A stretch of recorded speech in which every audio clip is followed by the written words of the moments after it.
કેમ છો? મજામાં છો ને બધાય? હા, તો આજે આપણે ગુજરાતી 2 તો તમને ખબર પડી જ ગઈ હશે કે ગુજરાતી 2 એટલે આપણે વ્યાકરણ ભણવાના છીએ. તો મિત્રો આપણે આજે કાળ વિશે ભણીશું. તો આપણે અગાઉનું ભૂલી તો નથી ગયા ને, એટલા માટે થોડું આગળનું પણ આપણે યાદ કરી લઈએ. તો જો આપણે સૌપ્રથમ ઉચ્ચારણ વિશે શીખ્યા. મેં તમને શ મીંડાવાળો અને સ સસલાનો આની કંઈ વાત કરી હતી કે જો આપણે ભાષાનું એક મુખ્ય સ્વરૂપ હોય તો એના ઉચ્ચારણ રહેલું છે. તો જ્યારે શ મીંડાવાળો બોલીએ છીએ ત્યારે જીભનું જે તાળું છે એ ઉપરના ભાગે રહે છે. ત્યાર પછી જ્યારે શ બોલીએ છીએ સ સસલાનો ત્યારે જીભનો જે આગળનો જે ભાગ છે એ દાંત અને પેઢાની વચ્ચે ભૂકેલ બોલે છે. આવી રીતના શ મીંડાવાળો અને સ સસલાનો બોલાય છે. ક્યારેક સની જગ્યાએ છની જગ્યાએ સ, મની જગ્યાએ સ, લની જગ્યાએ ળ, ર આવું પણ બોલાય છે. અને આના કારણે અર્થ છે એ પણ બદલાય છે. મેં તમને કીધું હતું કે દી એટલે કે રસવાઈ હોય, જ્યારે દ રસવાઈ હોય ત્યારે દિવસ થાય, અને જ્યારે દ દીર્ઘાય છે ત્યારે શું થાય છે? એનો અર્થ ગરીબ થઈ જાય છે. તો આ રીતના આપણે સ્પષ્ટ ઉચ્ચારણથી બોલશું તો લખશું અને વાંચીશું પણ ખરા. અને એટલા માટે જો સારા ઉચ્ચારણ આપણે ધીમેથી સ્પષ્ટ રીતે કરશું તો જ આપણે સારી રીતે લખતા પણ આવડશે. તો આપણી કોઈ ભૂલ છે કાઢશે નહીં. આપણને ખબર છે કે જ્યારે સ હતું, એક સ હતું, એક સ મીંડાવાળો હતો અને એક સ સસલાનો હતો.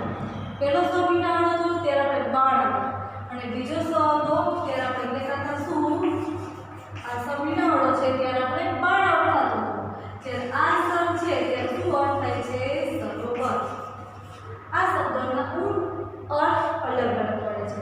પછી મેં તમને બીજો એક શબ્દ શીખવાડ્યો હતો, સાંભળવું અને સાંભળવું. અહીંયા ર અને અળ આના કારણે પણ અર્થ છે એ અલગ પડે છે. અળ આવે છે ત્યારે થાય શ્રવણ કરવું, જે અત્યારે તમે લોકો કરો છો. અને સાંભળવું એટલે યાદ આવવું અથવા યાદ કરવું, યાદ આવવું અથવા તો યાદ કરવું. ત્યાર પછી આપણે બીજો પોઈન્ટ શીખાતા, એટલે કે જે આપણા વ્યાકરણની અંદર બીજો પોઈન્ટ હતો એ હતો સંયોજન. તો તમને એ પણ યાદ છે કે જે શબ્દ બે વાક્યને જોડવાનું કામ કરે છે. મેં તમને થોડાક બોર્ડ ઉપર વાક્ય લખી દીધા હતા. એના અમુક એવા શબ્દોને કારણે અમુક એવા શબ્દોથી આપણે વાક્યને જોડે હતા. એટલે જે શબ્દ બે વાક્યને જોડવાનું કામ કરે છે, તો સાંભળજો, યાદ કરીએ છીએ, આપણે લખતા નથી. જે શબ્દ બે વાક્યને જોડવાનું કામ કરે છે તેને કહેવાય સંયોજન. શું કહેવાય એને? સંયોજન. તો આપણે સંયોજન વિશે પણ શીખેલા. હવે આજે આપણે તેના વિશે શીખીશું તો કે કાળ. તો તમે ચોથા ધોરણમાં, પાંચમામાં, છઠ્ઠામાં તમે ભૂતકાળ, વર્તમાનકાળ, ભવિષ્યકાળ આના વિશે અંગ્રેજીમાં શીખવા છો. આ મને ખબર છે. ગુજરાતીમાં પણ શીખતા છો. કદાચ આપણે પાછું પણ હમણાં આજે શીખીશું ને. તો તમે બધા તૈયાર છો મારી સાથે કરવા માટે? હા, વેરી ગુડ. હા, મારી સાથે તમારી નોટબુક, એક પેન વસ્તુ લઈ અને બેસી જાઓ. હું જે શીખવાડું છું એ મારી સાથે લખતા પણ જાઓ અને સાંભળતા પણ જાઓ.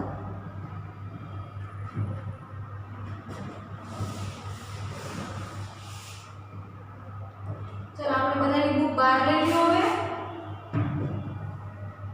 હું થોડાક તમને વાક્ય લખું છું, જોઈએ આપણે. નીચેના વાક્યો વાંચો.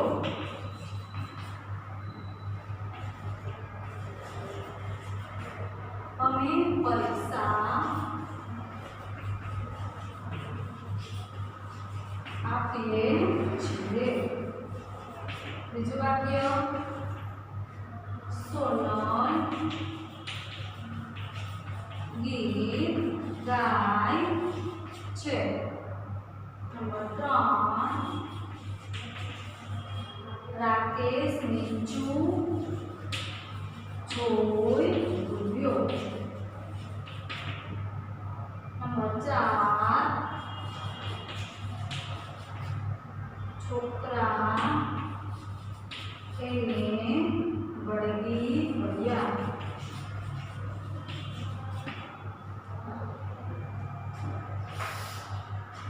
નંબર 5 મારા મામા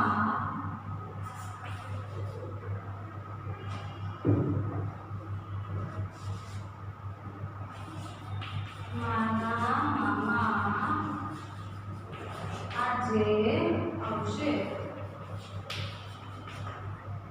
નંબર એના પછીનો 6 અમે સાંજે પતંગ ચગાવીશું.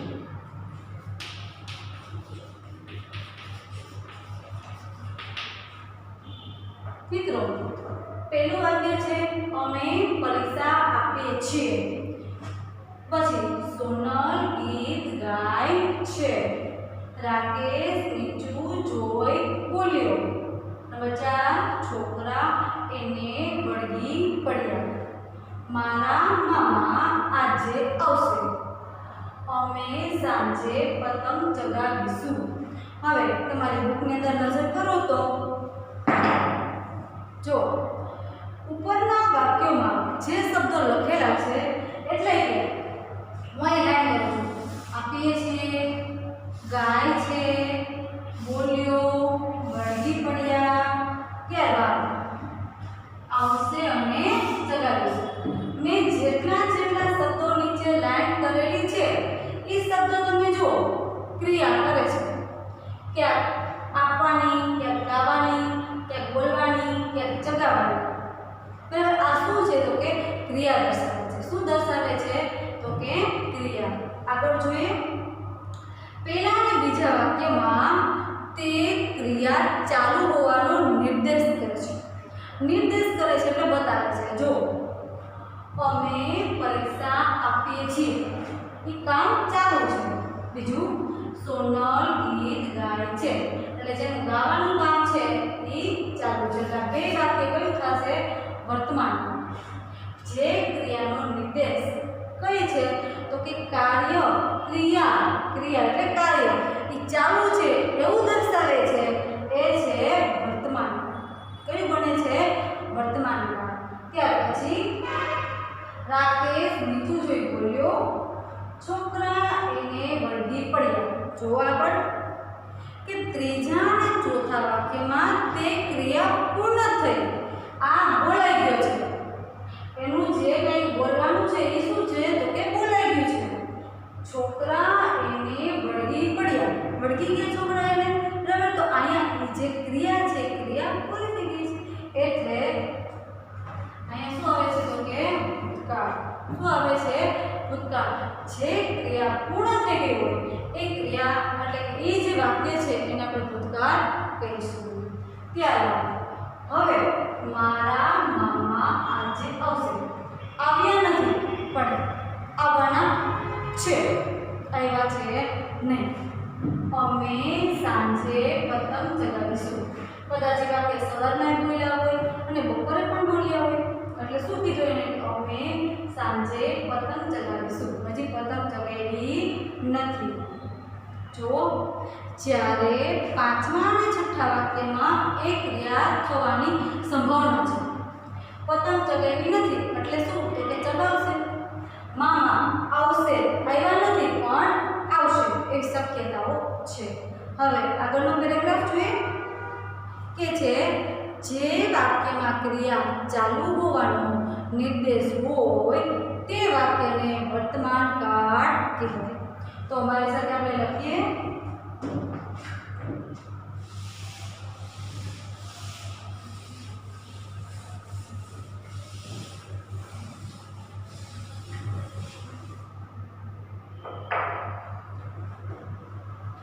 સરસ મજાનું લખીએ. વર્તમાન કાળ. જે વાક્યમાં ક્રિયા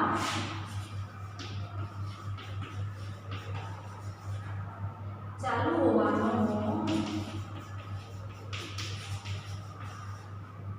નિર્દેશ હોય તે વાક્ય કેવું વાક્ય કહેવાય? વર્તમાન કાળ. તે વાક્ય વર્તમાન કાળ કહેવાય. હવે આપણે થોડું ઉદાહરણ જોઈએ તો જોઈએ આગળ. ગાય છે, ચાલે છે, રમે છે, દોડે છે,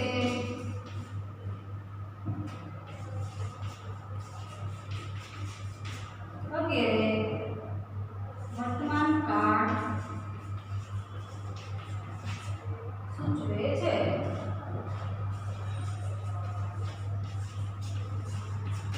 ફરીથી જોઈએ આપણે. જે વાક્યમાં ક્રિયા ચાલુ છે, જે વાક્યમાં ક્રિયા ચાલુ છે અથવા તો એવું કીધેલું છે ચાલુ હોવાનો નિર્દેશ એટલે બતાવે છે કે આ કામ ચાલુ છે, એ વાક્ય છે એને વર્તમાન કહીશું, એટલે કે વર્તમાન કાળ કહીશું. એની અંદર કોઈ પણ ક્રિયા કહી શકે છે. ગાય છે, ચાલે છે, રમે છે, દોડે છે, નાચે છે, લખે છે, વાંચે છે, કોઈ પણ આપણે ક્રિયા છે એ લખી શકીએ. પણ ક્રિયા કેવી હોવી જોઈએ? ચાલુ હોવી જોઈએ. કેવી હોવી જોઈએ? ચાલુ. ચાલુ હોય તો જ આપણે એને વર્તમાન કહીશું. હવે નંબર 2 આવે છે ભૂતકાળ. તો ભૂતકાળ વાક્ય વિશે લખીએ. જે વાક્યમાં ક્રિયા પૂર્ણ થઈ હોવાનો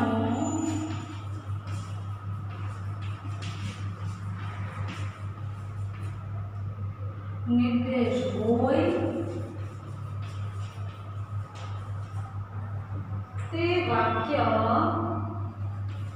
કયું થશે? ભૂતકાળ. કયું થશે? ભૂતકાળ. ભૂતકાળ. જે વાક્યમાં ક્રિયા પૂર્ણ થઈ ગઈ છે, એ ક્રિયા થઈ ગઈ છે. ધારો કે આવતીકાલ, તો જે કાલ બાકી છે એ આવતીકાલ.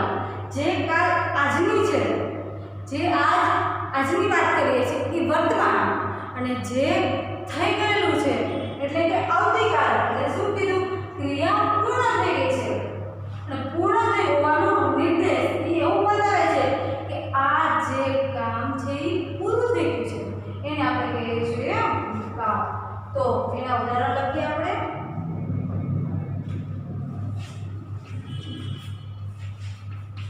બોલ્યો, અલ્પવિરામ ઘડ્યો, અલ્પવિરામ દોડ્યો,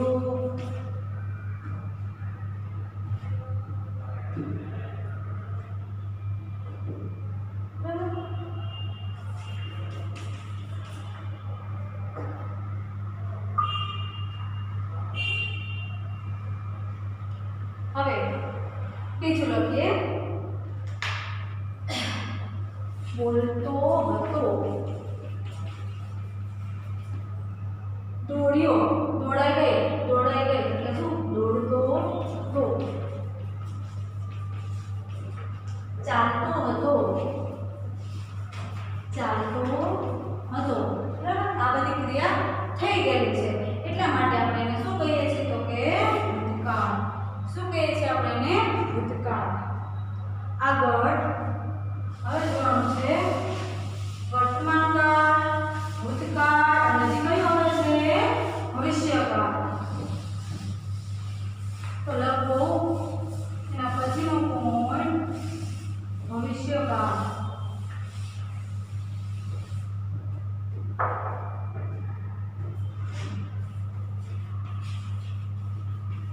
ભવિષ્યકાળ જોઈએ.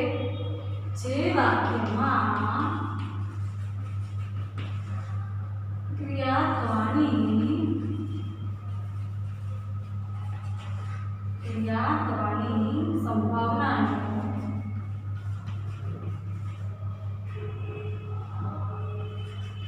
શું કરે છે? નિર્દેશ કરે છે, બતાવે છે, આપણને નિર્દેશ કરે છે કે ભવિષ્યકાળ કહેવાય. ઉદાહરણ જોઈ લઈએ. હવે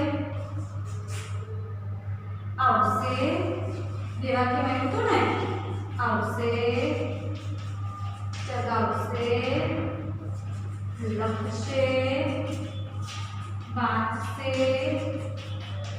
નાચશે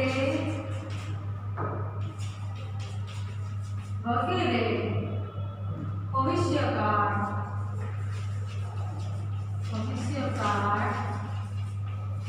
સૂચવે છે. જો મિત્રો, જે ક્રિયામાં, જે વાક્યમાં ક્રિયા થવાની સંભાવના, હજી ક્રિયા થઈ નથી, ક્રિયા થવાની બાકી છે, સંભાવના છે, એનો નિર્દેશ કરે છે એવું વાક્ય એને કહેવાય ભવિષ્યકાળ. જે વાક્યમાં ક્રિયા થવાની સંભાવના, હજી ક્રિયા થવાની બાકી છે, એ શું બને છે? ભવિષ્યકાળ. શું બને છે? એ ભવિષ્યકાળ. એ નિર્દેશ કરે છે એટલે કે બતાવે છે. નિર્દેશ કરે છે એટલે શું થશે? બતાવે છે. એને જ કહેવામાં આવે છે ભવિષ્યકાળ. શું કહેવાય એને? ભવિષ્યકાળ. એના ઉદાહરણ જોઈએ તો કે આવશે, ચગાવશે, લખશે, વાંચશે, નાચશે વગેરે આપણને દર્શાવે છે. તો શું? ભવિષ્યકાળ. શું દર્શાવે છે? ભવિષ્યકાળ. હવે જો સ્વાધ્યાય, આમાં 5 આપેલા છે વાક્ય કે આપણે વાક્યને પૂરા કરવાના છે કે નીચેના વાક્યો યોગ્ય કાળનો ઉપયોગ કરીને પૂરા કરો. 4 હું તમને કરાવું, એક તો તમારે કરવું જ પડશે, કરવું પડે ને તમારે. જોઈએ નંબર 1, ગયા વર્ષે હું ગલતેશ્વર ગયો. તો પાછળ આપણે શું લખીએ તો વાક્ય પૂરું થાય? તો આપણે હતો લખવું છે, જે લખવું છે, કયો આપણે શબ્દ લખીએ જેના કારણે વાક્ય છે વ્યવસ્થિત રીતે ગોઠવાય. જોઈએ ગયા વર્ષે હું, કયું વર્ષ એટલે અહીંયા તો થઈ જ ગઈ હોય ક્રિયા, એ તો ઘટના થઈ ગયેલી છે એટલે એવું કીધું છે કે ગયા વર્ષે હું ગલતેશ્વર ગયો હતો. એટલે વાક્ય કેવું બને? ભૂતકાળ. આજે શાળામાં પરીક્ષા છે, એ તો અત્યારે વર્તમાન પરિસ્થિતિની અંદર જ આ વાક્ય કરી શકાય એટલે વાક્ય કયું બને? તો કે વર્તમાનમાં. આવતા મહિનાથી શાળા, એટલું આપેલું છે, બાકીનું આપણે લખવાનું છે. તો આપણે તમે તમારી જાતે વિચારો. તો મેં તો વિચાર્યું છે પણ તમારે વિચારવું તો પડશે જ ને. જો મેં હું બોલીશ આવતા મહિનાથી શાળામાં રમતોત્સવ ઉજવાશે. ઉજવાશે ઉજવેલો નથી કે ક્રિયા ચાલુ નથી કે ભાઈ રમતોત્સવ ચાલુ છે એવું નથી કીધું, કે છે આવતા મહિનાથી. આવતા મહિનાથી એટલે હજી મહિનાને 12 છે એટલે કઈ વાક્ય કહેવાશે? અહીંયા ભવિષ્યકાળ. જીવરામ ભટ્ટ ગઈકાલે પોતાના ગામમાં હતા એટલે વાક્ય કેવું બને? તો કે ભૂતકાળ. એ જશે નહીં, છે નહીં, કે ગઈકાલે પોતાના ગામમાં છે એવું તો ના કહેવાય. એટલે શું? તો કે ગઈકાલે પોતાના ગામમાં હતા એટલે વાક્ય કેવું બનશે? તો કે ભૂતકાળ. હવે એક તમારે બનાવવું પડશે. નંબર 2 ઉપર જોઈએ કે નીચે આપેલા વાક્યો જે કાળમાં લખાયા છે એ કયા કાળમાં લખાઈ ગયેલા છે હું તમને કહીશ, અને એના કરતાં જુદા કાળમાં આપણે ફેરવવાનું છે. એ વાક્ય આપણે બીજા કયા કાળમાં ફેરવીએ એને પણ આપણે લખીએ. તો નંબર 1 ઉપર છે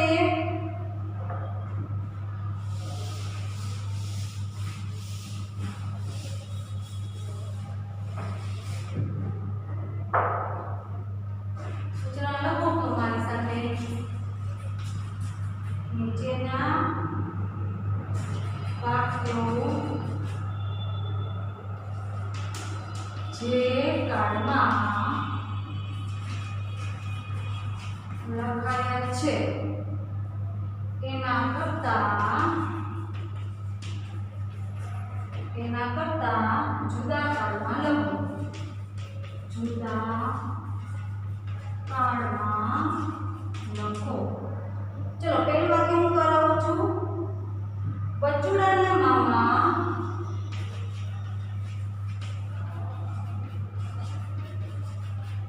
મામલતદાર હતા.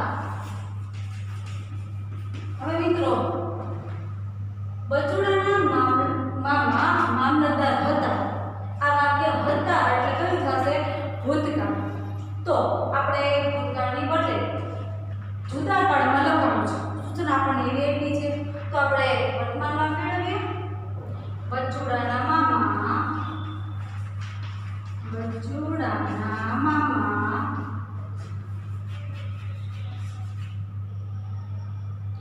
મામલતદાર છે. હશે તો ન કહી શકાય કેમ કે આપણે ભવિષ્યની તો ખબર નથી જ. બરાબર. નંબર 2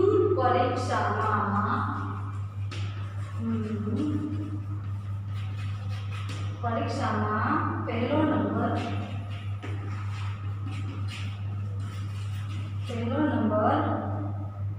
આવીશ. હજી મને ખબર નથી કે મારો નંબર આવશે કે નહીં. એટલે આ વાક્ય કયું છે? ભવિષ્યકાળ. તો આપણે એને શેમાં ફેરવશું? ભૂતકાળમાં ને. તો આપણે શું લખશું કે હું પરીક્ષામાં પહેલા નંબરે હતો. એવું લખાય ને કે નહીં? તો શું કહેશો કે હું પરીક્ષામાં પહેલા નંબર પર હતો કે આવીશ. આવતો હતો. શું લખશો તમે? આવતો હતો ને. લખો પરીક્ષામાં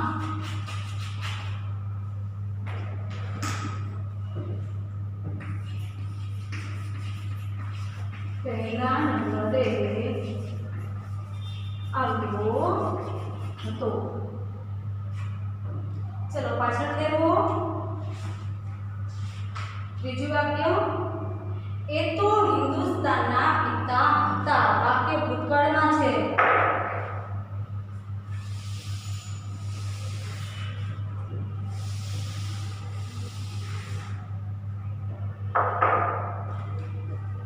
એ તો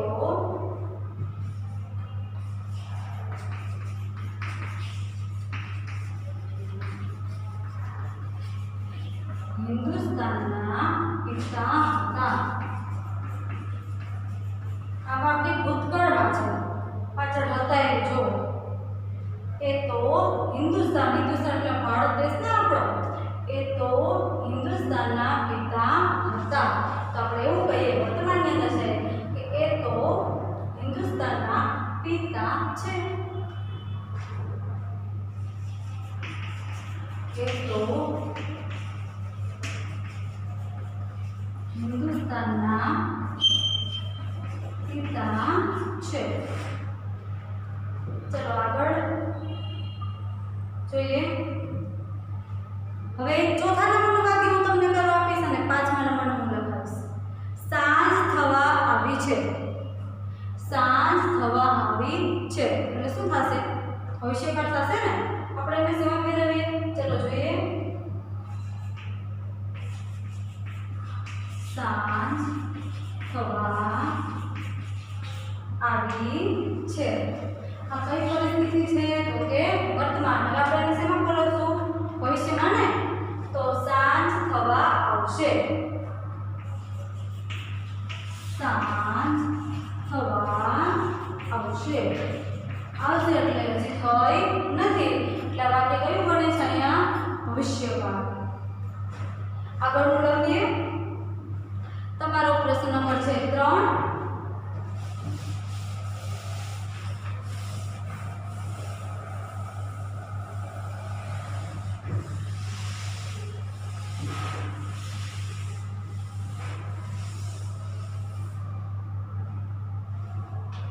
કે છે આપણે કે નીચે આપેલા વાક્યો કયા કાળમાં છે તે લખો.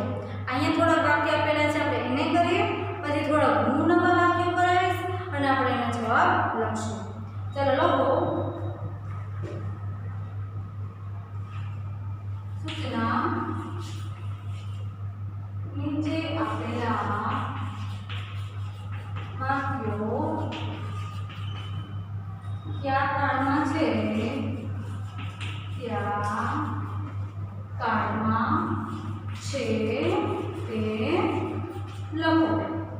કયા કાળમાં છે? ચલો નંબર 1 નવા વર્ષની પાર્ટીમાં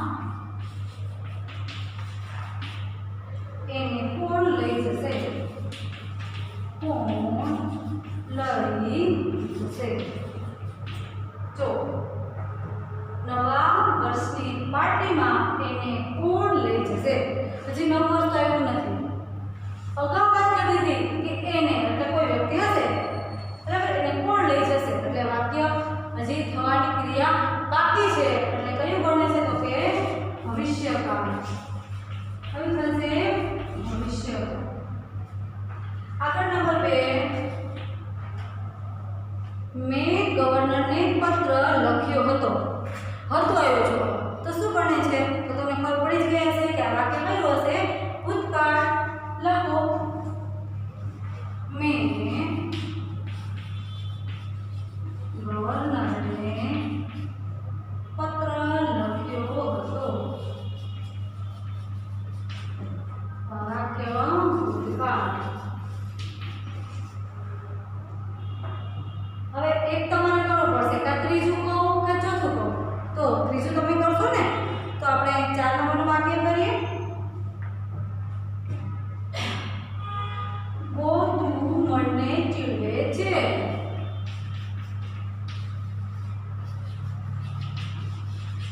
ચીડવે છે તો હાલની પરિસ્થિતિ છે, અત્યારે જેને ખીજવતા હશે એટલે શું થશે? વર્તમાન કાળ. વર્તમાન કાળ. ચલો નંબર 5 ઉપર એટલે અહીંયા આવશે નંબર 4. તમારે કેટલા વાક્ય કરવાનું રહેશે? ત્રીજા નંબરનું. સાંજ સુધીમાં તેઓ અહીં આવી જશે. આવ્યા નથી પણ શું તો કે આવી જશે. આપણે આગળ મામા વાળા કે આજે મારા મામા આવશે. આવ્યા નહોતા એવી રીતના જ આની અંદર સાંજ સુધીમાં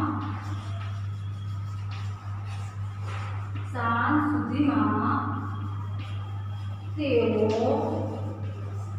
અહીં આવી જશે. સાંજ સુધીમાં તેઓ અહીં આવી જશે એટલે વાક્ય કયું થશે? ભવિષ્યકાળ. કયું વાક્ય બને છે? આ ભવિષ્યકાળ.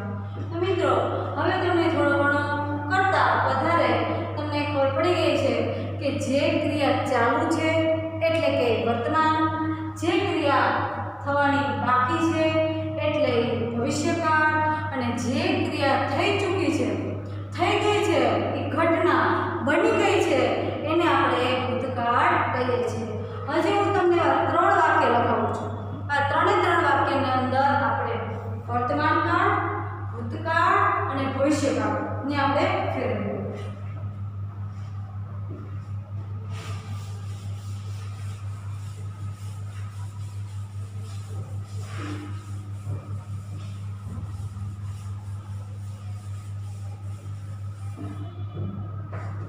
चलो पहला આપણે લઈએ વર્તમાન કાળ,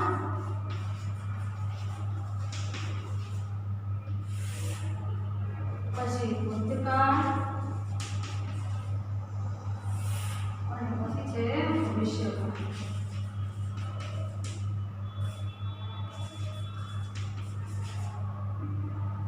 રાધા રસોઈ કરે છે. રાધા રસોઈ કરે છે. હવે વર્તમાન કાળ છે, બરાબર? તો શું આવ્યું તો કે રાધા રસોઈ કરે છે એટલે હાલની પરિસ્થિતિ થઈ. હવે અહીંયા શું આવશે તો કે રાધાએ રસોઈ કરી. રાધાએ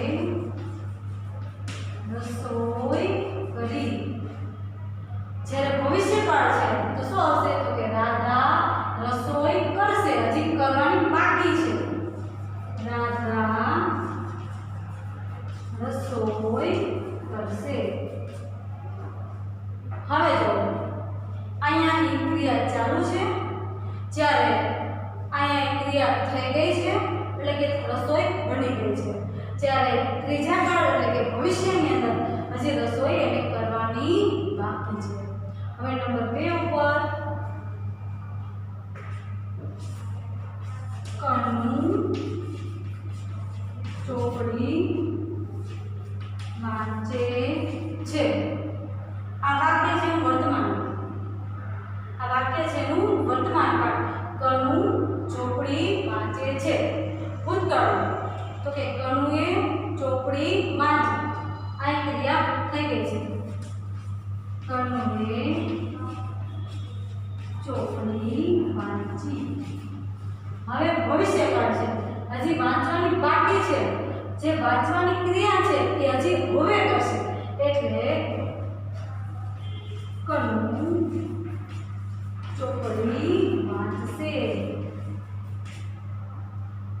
ફરીથી જોઈએ વાક્ય કણું ચોપડી વાંચે છે એટલે હાલની પરિસ્થિતિ કે આ વર્તમાન પછી ભૂતકાળ કણુએ ચોપડી વાંચી એટલે બુક છે એની વંચાઈ ગઈ છે. જે વાંચવાની ક્રિયા છે એને થઈ ગઈ છે. ભવિષ્યકાળ કણું ચોપડી વાંચશે, એને વાંચવાની બાકી છે, વાંચી નથી એટલે કે કણું ચોપડી વાંચશે. નંબર 3 ઉપર પંખી ઉડે છે. પંખી ઉડે છે. ભૂતકાળ પંખી ઉડ્યું. પંખી ઉડ્યું. જ્યારે અહીંયા ઉડવાની ક્રિયા એની પૂરી થઈ ગઈ છે અને ભવિષ્યકાળ એટલે કે હજી ઉડવાની ક્રિયા એની બાકી છે એટલે પંખી ઉડશે. પંખી ઉડશે.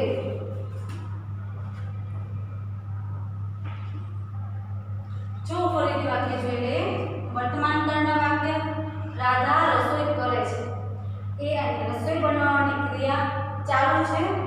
કણું ચોપડી વાંચે છે, વાંચવાની ક્રિયા. પંખી ઉડે છે એટલે ઉડવાની ક્રિયા. ભૂતકાળ આ જે ઘટના બની ગઈ છે, થઈ ગયેલી છે.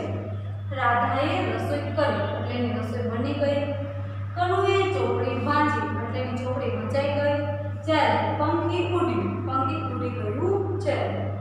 ભવિષ્યકાળ કે જે ક્રિયા હજી થવાની બાકી છે કે જે થવાનું સંભાવના છે આવી ક્રિયા ભવિષ્યકાળ સૂચવે છે. તો રાધા રસોઈ કરશે.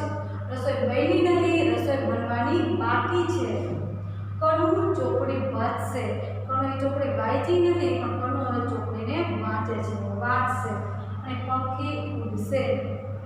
મિત્રો હવે હું થોડાક વાક્ય તમને આપું એટલે તમે તમારી બુકની અંદર લખશો અને સામે કયું વાક્ય દર્શાવે છે, કયું કાળ છે એ તમારે લખવાનું છે કે વર્તમાન કાળ છે, ભૂતકાળ છે કે ભવિષ્યકાળ છે. આટલું તમારે મને લખીને આપવાનું.